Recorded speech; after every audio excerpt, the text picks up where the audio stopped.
I've been in church for a long time, and I was a minister, and I was behind the scenes at a few churches, and three or more churches. I was behind the scenes doing things and close to the different pastors and stuff like that. And I can tell you right now, I have never, ever, ever seen a pastor not manipulate the money that comes from the people.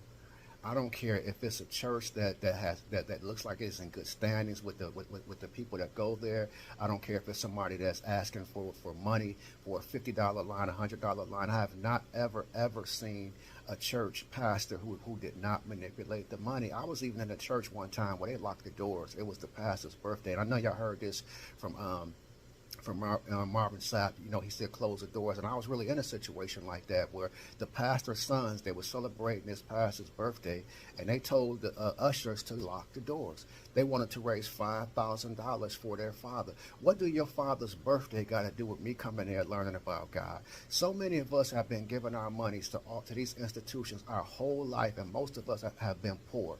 We've fallen for the trick that your blessing is going to come when you die.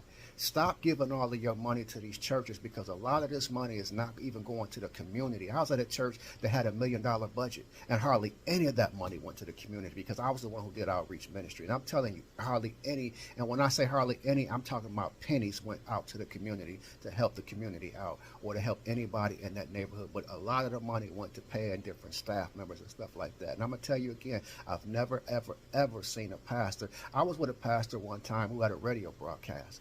He was taking like $50,000. He was getting $50,000, $10,000, 20. I'm talking about weekly from this broadcast. This brother was taking it and taking women out. He was buying new cars. This money was not. There was a time that we didn't even have any heat in the church, but this man had money in his pocket, and that's just the way it is. Stop giving all of your money to these churches, believing that it's going to help somebody.